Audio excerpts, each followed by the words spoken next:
여러분 예쁘게 찬양해요.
감사와 찬송을 다 주께 드리어라.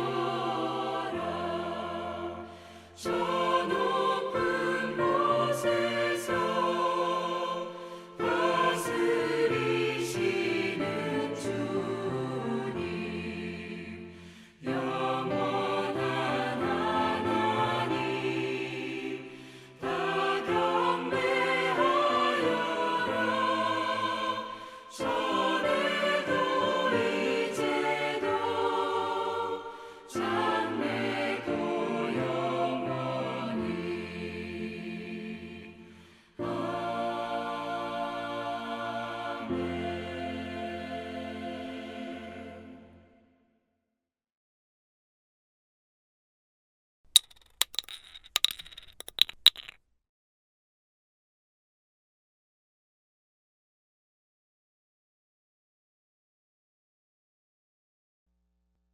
여호와께 감사하십시오. 주는 선하시고 그분의 사랑은 영원합니다. 모든 신 위에 뛰어나신 하나님께 감사하십시오. 그분의 사랑은 영원합니다. 모든 주들의 주께 감사하십시오. 그분의 사랑은 영원합니다. 홀로 위대한 기적들을 행하시는 그분께 감사하십시오. 그분의 사랑은 영원합니다. 지혜로 하늘을 만드신 그분께 감사하십시오. 그분의 사랑은 영원합니다. 물 가운데 땅을 펼치신 그분께 감사하십시오. 그분의 사랑은 영원합니다. 커다란 빛들을 만드신 그분께 감사하십시오. 그분의 사랑은 영원합니다. 낮을 다스리도록 해를 만드신 그분께 감사하십시오. 그분의 사랑은 영원합니다. 밤을 다스리도록 달과 별들을 만드신 그분께 감사하십시오. 그분의 사랑은 영원합니다. 이집트에 처음 난 모든 것을 지셨던 그분께 감사하십시오. 그분의 사랑은 영원합니다. 이스라엘을 이집트에서 인도하신 그분께 감사하십시오. 그분의 사랑은 영원합니다. 강한 손과 펴신 팔로 이스라엘을 이끄신 그분께 감사하십시오. 그분의 사랑은 영원합니다. 홍해를 둘로 나누셨던 그분께 감사하십시오. 그분의 사랑은 영원합니다. 이스라엘을 홍해에서 이끄신 그분께 감사하십시오. 그분의 사랑은 영원합니다. 파라오와 그의 군대를 홍해에 빠뜨리신 그분께 감사하십시오. 그분의 사랑은 영원합니다. 자기 백성을 인도하여 광야를 지나가게 하신 그분께 감사하십시오. 그분의 사랑은 영원합니다. 큰 왕들을 내리치셨던 그분께 감사하십시오. 그분의 사랑은 영원합니다. 힘센 왕들을 죽이신 그분의 사랑은 영원합니다. 아모리 사람들의 왕 시온을 죽이신 그분의 사랑은 영원합니다. 바산 왕 옥을 죽이신 그분의 사랑은 영원합니다. 그들의 땅을 상속으로 주신 그분께 감사하십시오. 그분의 사랑은 영원합니다. 주의 종 이스라엘에게 그 땅을 상속으로 주신 그분의 사랑은 영원합니다. 우리가 비천한 가운데에 있을 때 우리를 기억하셨던 그분께 감사하십시오. 그분의 사랑은 영원합니다. 적들로부터 우리를 자유롭게 하셨던 그분의 사랑은 영원합니다. 모든 피조물에게 음식을 주시는 그분께 감사하십시오. 그분의 사랑은 영원합니다. 하늘의 하나님께 감사하십시오.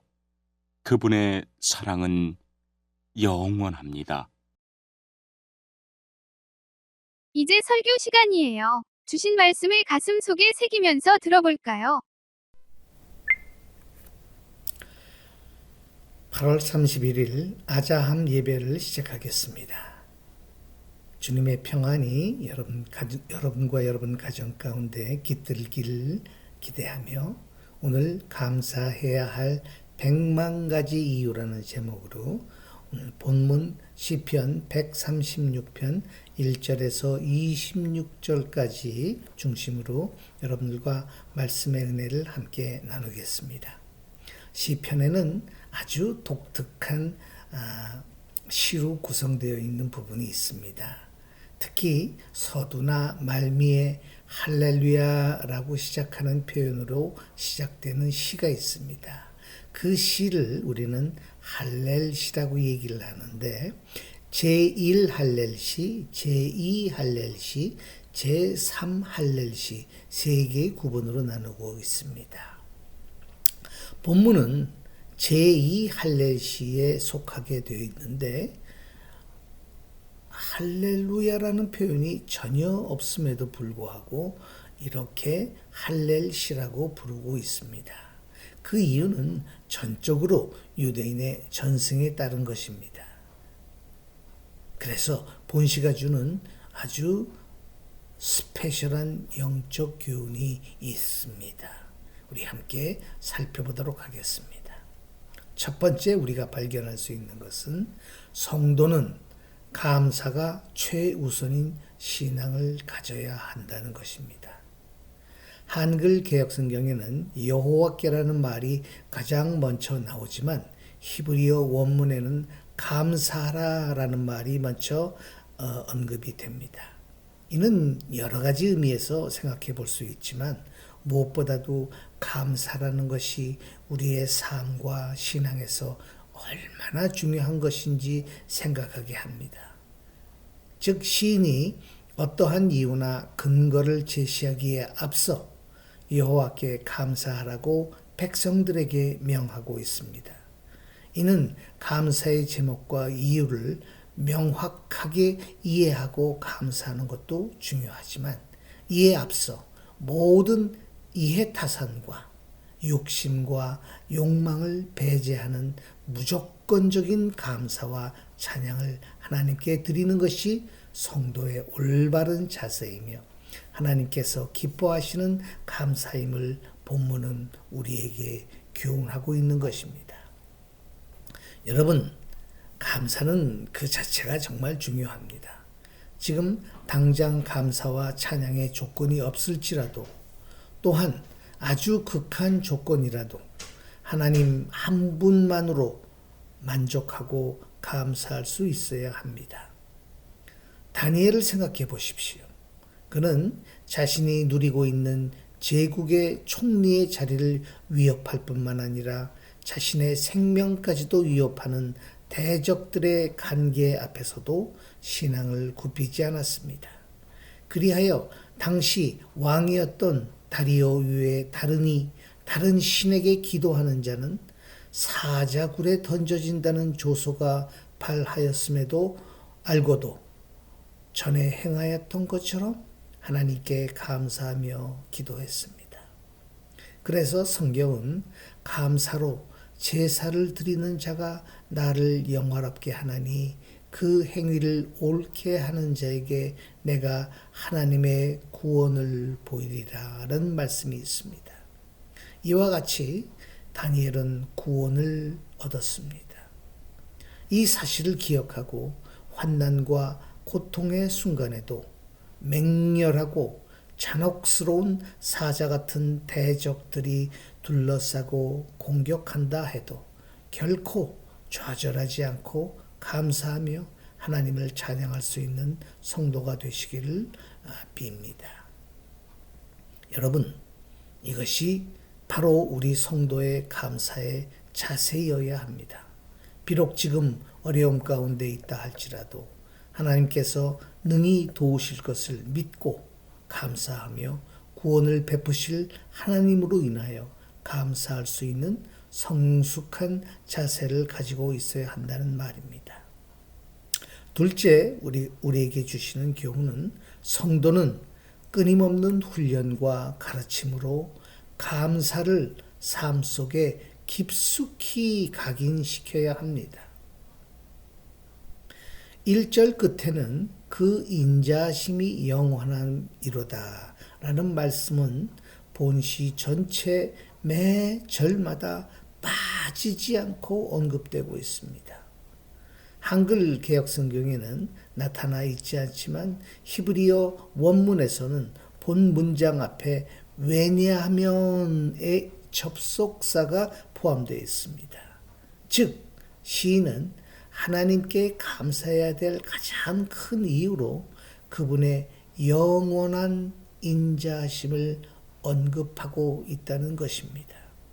더욱이 이 후렴구로서 26번이나 반복되는 여호와의 인자심에 대한 찬양은 표면적으로는 아주 지루한 감을 줄 수 있는 것처럼 우리가 생각이 되나 실상 많은 회종이 한 자리에 모여 이를 반복적으로 합창, 우리는 그걸 교창이라고 하죠. 합창할 때 회중의 그 아주 우렁차고 힘있는 합창 소리와 함께 그 넓이와 깊이나 분량에 있어서 한이 없으신 하나님의 인자심의 다양한 측면들을 한 절씩 부를 때마다 한 가지 이상의 연상시켜주는 매우 드라마틱한 감격을 가슴속에 북받쳐 오르게 하는 것이 아닐 수 없습니다.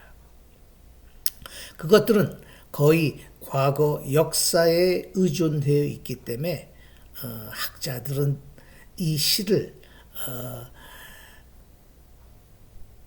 여러 시가 있지만 본시를 갖다가 어떤 시편으로 분류되느냐, 역사 시편으로 분류하기도 합니다. 본시는 즉 그 과거의 역사를 감사 예배의 노래로 표현한 것이라 할 수 있습니다. 이에 이르면 과거의 모든 역사 하나하나는 그 자체가 주의 인자심의 선포입니다. 신약성경에서 다음과 같은 구절이 생각납니다. 범사에 감사하라. 이는 예수 그리스도 안에서 너희를 향하신 하나님의 뜻이니라. 데살로니가전서 5장 18절 말씀이지요. 이 구절에서도 이는 보다 왜냐하면을 집어넣으면 더 명료하게 뜻이 전달됩니다. 한번 읽어보겠습니다. 범사에 감사하라. 왜냐하면 그리스도 예수 안에서 너희를 향하신 하나님의 뜻이기 때문이다.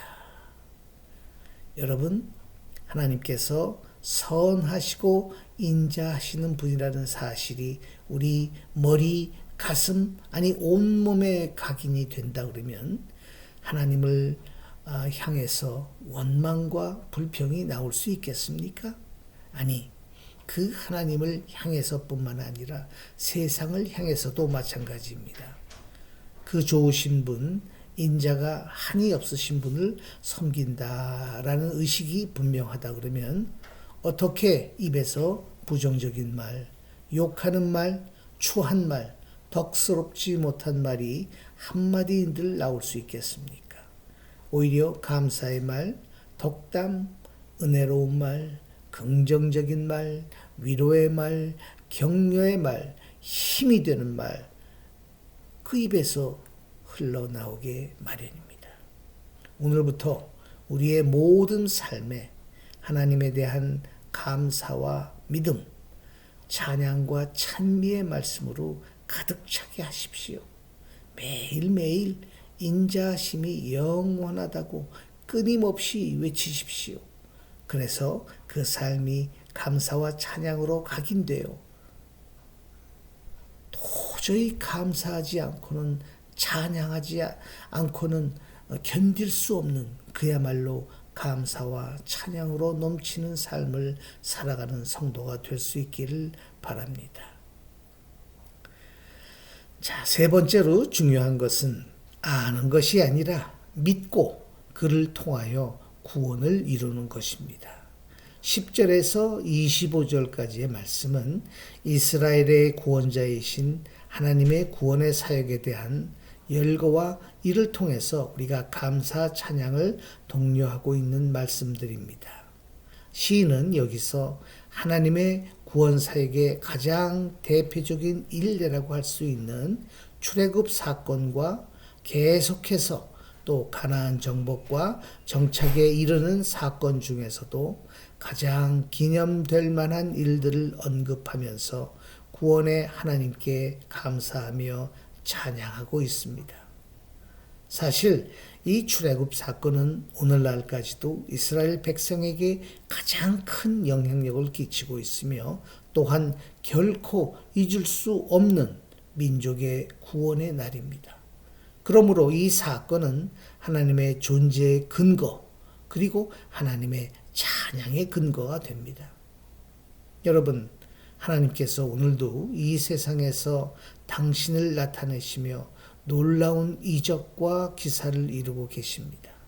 그러나 중요한 것은 이러한 일을 경험하고도 그것을 듣고 보아 알고 있는 것도 아닙니다. 오직 중요한 것은 이것을 하나님의 역사로 믿고 그 앞에서 자복하고 무릎 꿇음으로 그의 구원받은 백성이 되는 것입니다. 또한 삶의 세파 앞에서 오직 하나님만을 의지하고 의뢰함으로 그의 능하신 손 아래서 보존되고 승리하는 삶을 살아가는 것입니다. 그런즉 우리는 하나님 앞에 사는 율법을 듣는 자가 의인이 아니요 오직 율법을 행하는 자라야 의롭다 하심을 얻으리라는 로마서 2장 13절의 말씀처럼 이 바울의 말씀처럼 하나님의 역사를 보고 듣고 아는 것으로 만족하는 것이 아니라 그것을 믿고 확신함으로 하나님께 나아가 하나님만을 의지하고 의뢰함으로써 온전한 구원과 축복과 은혜를 성취하는 성도가 되어야 할 것입니다. 그리고 그 안에서 참된 감사와 찬양을 올리는 성도가 되어야 할 것입니다. 자, 마지막으로 하나님의 은총은 감사에 마땅한 조건이 됩니다. 25절을 보게 되면 모든 육체에게 식물을 주신 이에게 감사하라라고 말씀을 하고 있습니다. 여기서 모든 육체는 살아있는 모든 것을 가리키는 말입니다. 즉 모든 육체란 어떠한 특정한 대상이 아닌 온 인류와 살아있는 모든 생명체를 일컫는 말입니다. 이것은 의인뿐만 아니라 악인에게도 생명을 위한 양식을 내려주시는 하나님의 일반 은총을 말하는 것으로 이해할 수 있습니다. 그리고 이러한 하나님의 사랑이 있기에 하나님을 모르는 자도 하나님을 대적하는 자도 이 땅 위에 생명을 잃지 않고 살 수 있는 것입니다. 우리에게 거저 주시는 모든 값진 은총과 은택에 대하여 감사하고 경배하는 것입니다. 세상의 모든 일에는 원인이 있고 그에 따른 결과가 있습니다. 하다못해 밥을 먹고 자고 일어나는 모든 일에도 분명한 이유가 있고 결과가 있습니다. 오늘 시인은 우리가 하나님을 찬양해야 될 분명한 이유들을 열거하고 있습니다. 아니 더 나아가 그가 왜 이토록 열정적으로 하나님을 찬양할 수밖에 없는지 그 이유들을 낱낱이 소개하고 있습니다. 여러분, 우리는 무수히 하나님을 찬양했고 예배했습니다. 그렇다면 우리에게 하나님을 향한 우리의 마음을 열정적이게 하고 역동적인 찬양으로 채우는 명확한 이유와 근거가 있습니까? 우리의 삶에서 날마다 하나님의 은혜를 발견하고 그것을 감사하며 찬양하고 있습니까?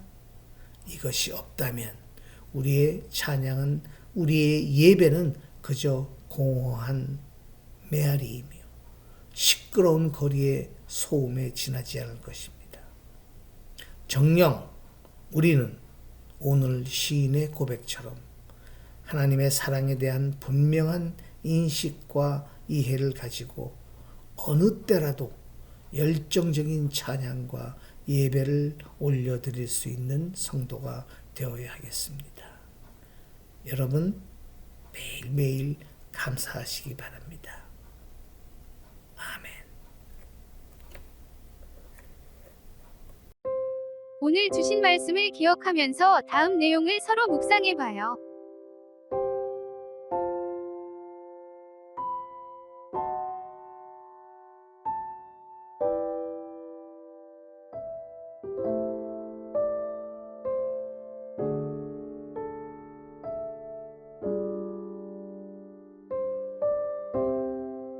이제 주님께서 주신 기도로 예배를 마치겠습니다. 정성껏 마음 모아 기도합시다.